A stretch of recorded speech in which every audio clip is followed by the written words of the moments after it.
No es una expresión que haya triunfado en español, pero en inglés se usa la expresión días de Alción, aunque ni siquiera ellos suelen saber de dónde procede. Aquellos eran días de Alción, dice el anciano, y su memoria se remonta a una época en la que para él todo el mundo es joven y todos los árboles son verdes y cada ganso es un cisne y cada muchacha es una reina. Sin embargo, la historia de Alción la entiende mejor la mujer de corazón apesadumbrado que deambula por la sombría playa junto al mar y busca con sus ojos cansados la vela marrón del barco pesquero que ya nunca regresará. En el reino de Tesalia, en los días de antaño, reinaba un rey llamado Ceyx, hijo de Éspero, el lucero vespertino, y casi tan radiante en gracia y belleza como su padre. Su esposa era la bella Alción, hija de Eolo, soberano de los vientos, y este rey y su reina se amaban plenamente. Su felicidad no se vio afectada hasta que llegó el día en que Ceyx tuvo que llorar la pérdida de un hermano. Tras este desastre se produjeron terribles prodigios que llevaron a Ceyx a temer que, de alguna manera, había provocado la hostilidad de los dioses. Para él no había otra forma de descubrir dónde radicaba su culpa y de expiarla que acudiendo a consultar el oráculo de Apolo en Claros, en Jonia. Cuando le dijo a Alción lo que debía hacer, ella sabía muy bien que no debía tratar de apartarle de su solemne propósito, pero se cernía sobre su corazón una negra sombra de temor y de mal presentimiento que ninguna palabra cariñosa de consuelo podría alejar. Le suplicó muy lastimeramente que la llevara consigo, pero el rey conocía demasiado bien los peligros del traicionero mar Egeo como para arriesgar en él la vida de la mujer que tanto amaba.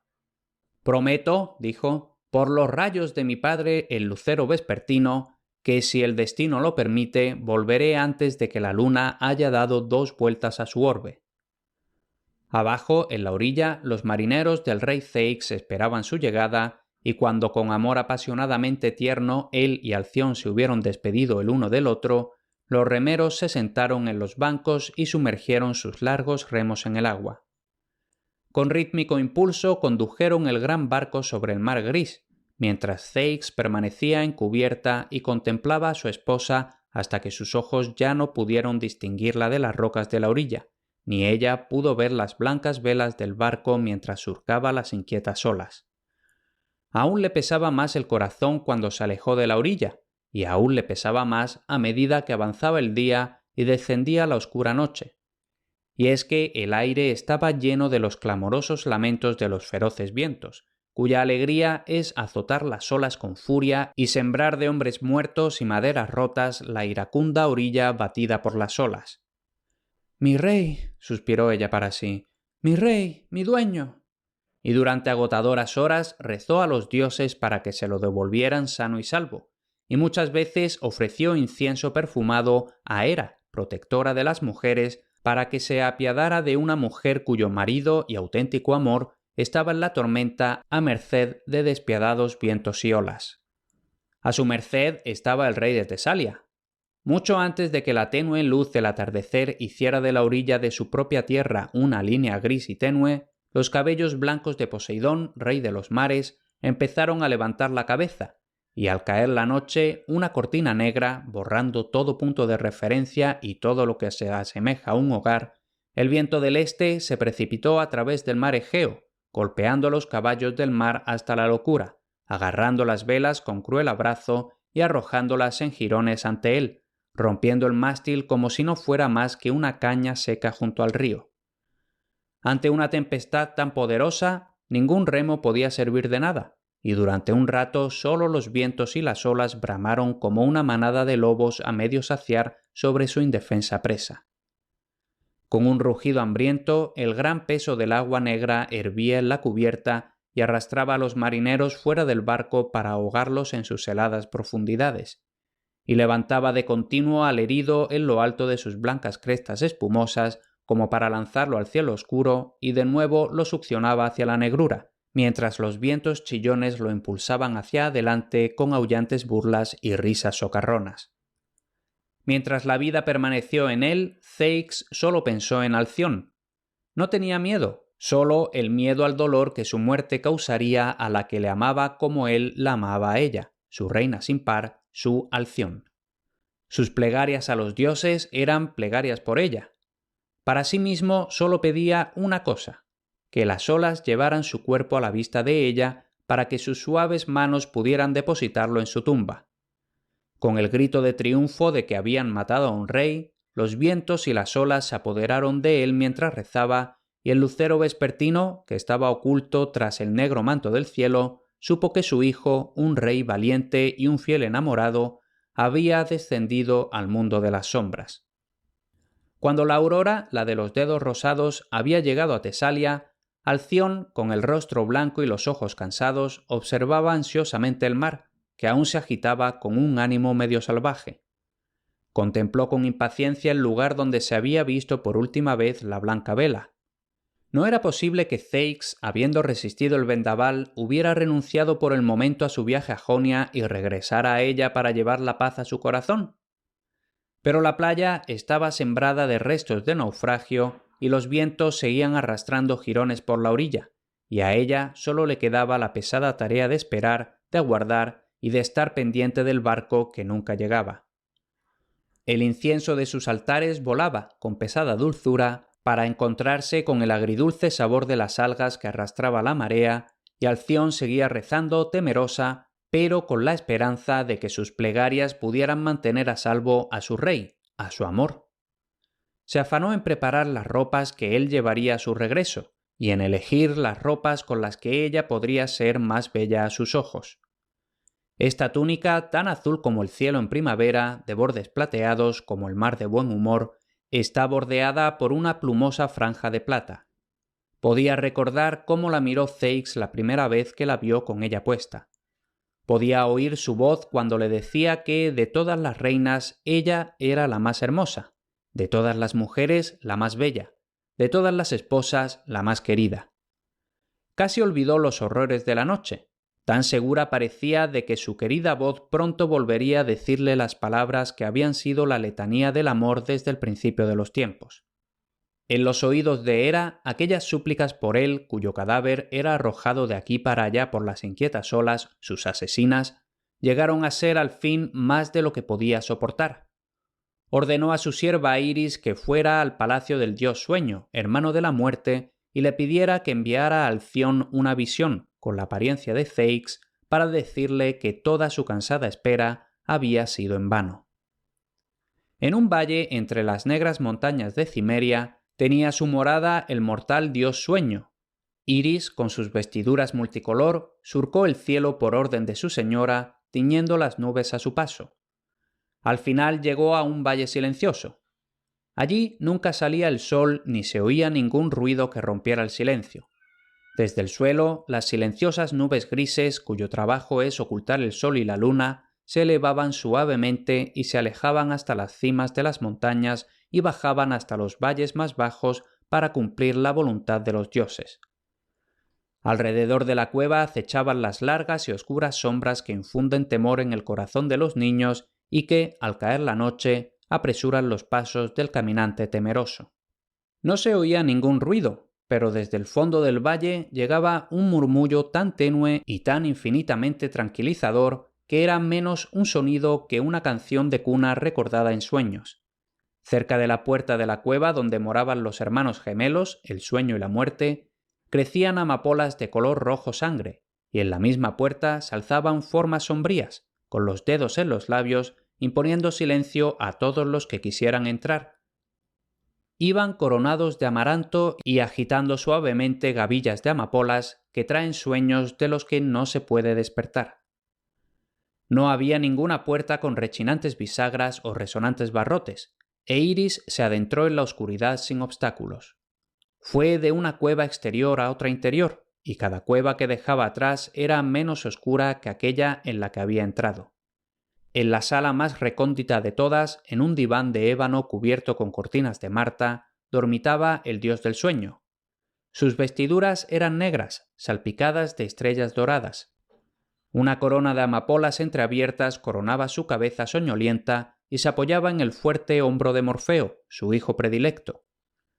Alrededor de su lecho revoloteaban sueños agradables, que se inclinaban suavemente sobre él para susurrarle sus mensajes, como un campo de trigo mecido por la brisa o sauces que inclinan sus cabezas de plata y se murmuran los secretos que nadie conoce jamás. Apartando los sueños ociosos, como un rayo de sol aparta las volutas grises de niebla que cuelgan de la ladera, Iris se acercó al diván donde yacía el sueño.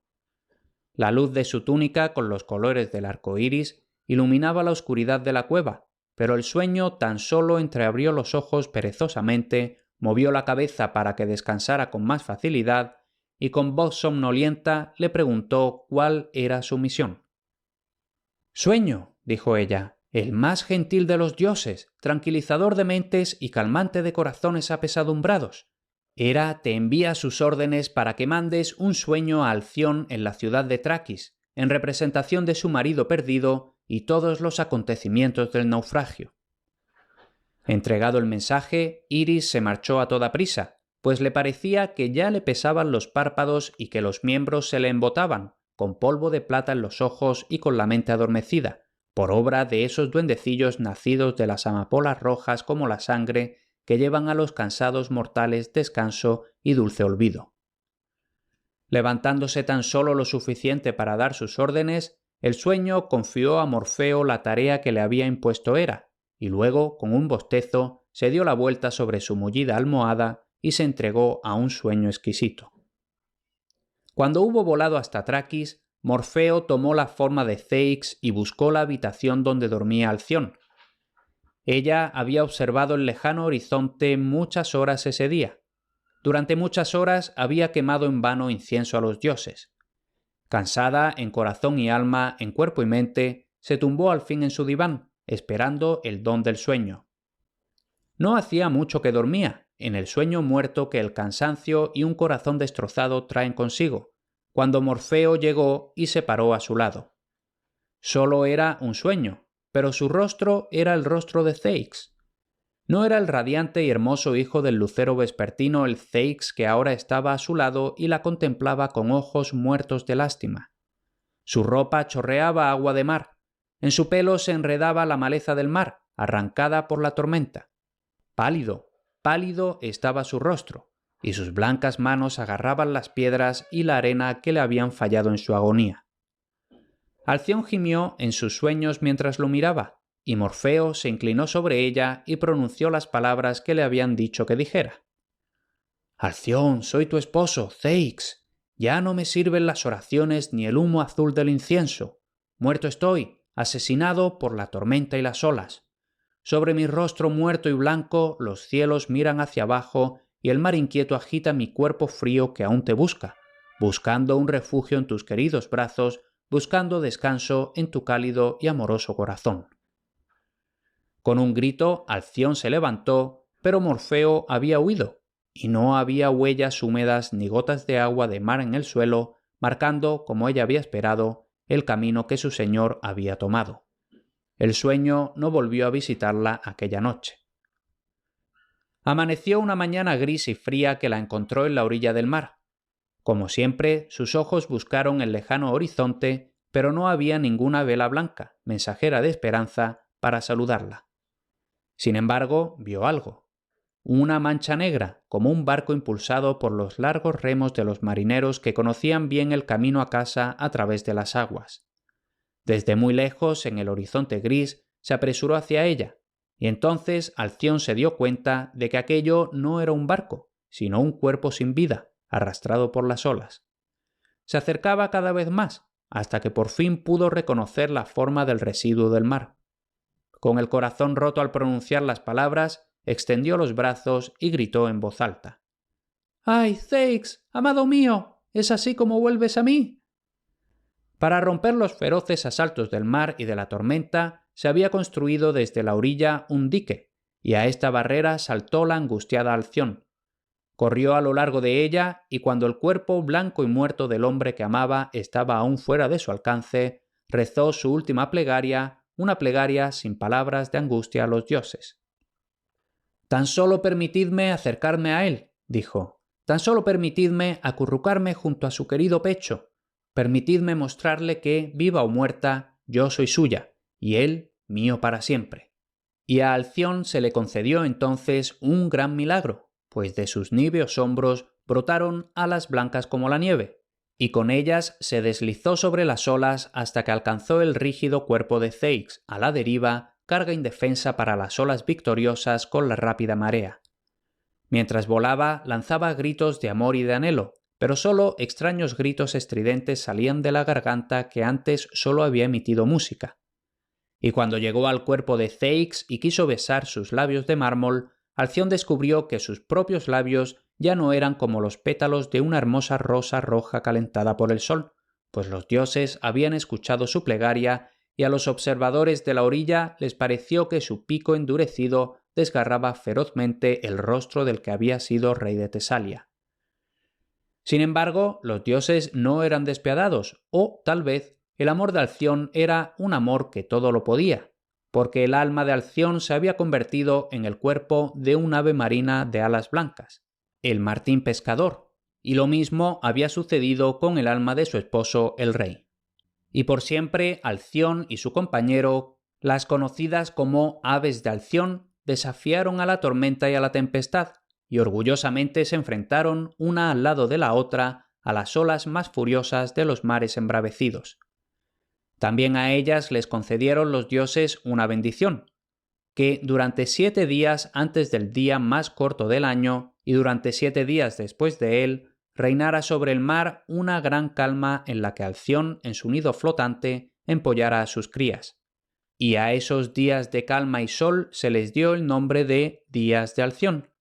Y todavía, cuando se acerca una tormenta, los pájaros de alas blancas vienen volando tierra adentro con estridentes gritos de advertencia a los marineros cuyos barcos cruzan en su vuelo. «¡Ceyx!», gritan. «¡Recordad a Ceyx!». Y a toda prisa los pescadores llenan sus velas y las barcas vuelven a casa, al puerto donde el humo azul sale de las chimeneas de sus casas y donde las amapolas rojas cabecean soñolientas entre los amarillos cereales. Hasta aquí este episodio. Si te ha gustado, la forma más sencilla de darme las gracias es dejar una reseña o un me gusta en Spotify, iVoox, YouTube o donde estés escuchando.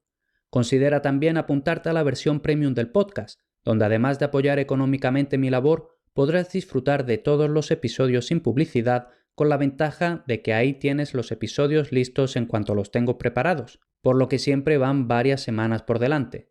Es un pago único bastante razonable con acceso para siempre. Tienes la información en grandesheroes.com/premium. Ahí encontrarás asimismo las versiones en papel y Kindle de los libros que narro en el podcast. Y si solo quieres seguirme la pista de lo que voy haciendo y publicando aparte de este podcast, puedes apuntarte a mi canal de Telegram en grandesheroes.com/telegram o a mi boletín en grandesheroes.com/boletín. Gratis los dos.